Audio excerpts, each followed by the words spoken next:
Metro rail, elevated expressway সহ ক্ষতিগ্রস্ত যোগাযোগ ব্যবস্থা কবে নাগাদ চালু হবে তা এখনও নির্দিষ্ট করে বলা সম্ভব হচ্ছে না, জানালেন সড়ক পরিবহন ও সেতুমন্ত্রী ওবায়দুল কাদের। তিনি বলেছেন, মেরামতের পর প্রধানমন্ত্রীর নির্দেশ অনুযায়ী এসব স্থাপনা চালুর বিষয়ে সিদ্ধান্ত হবে। সকালে ক্ষতিগ্রস্ত সেতু ভবন পরিদর্শনে যান প্রধানমন্ত্রী শেখ হাসিনা। পরে সাংবাদিকদের প্রশ্নের জবাবে ওবায়দুল কাদের এই কথা বলেন।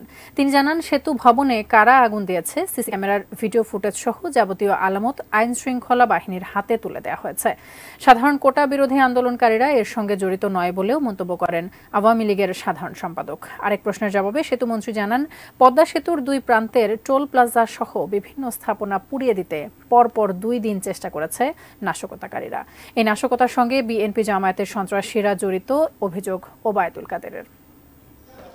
মেট্রো রেলের কাজীপাড়া মিরপুর 10 এক বছরেও যন্ত্রপাতি এনে সচল করা সম্ভব হবে না বলে এক্সপার্টরা জানিয়েছে। বিষয়গুলো প্রধানমন্ত্রী শেখ হাসিনা যে সিদ্ধান্ত দিবেন ওই সিদ্ধান্তের উপরেই আমরা পর্যায়ক্রমে যেখানে যা করার সেটা করব।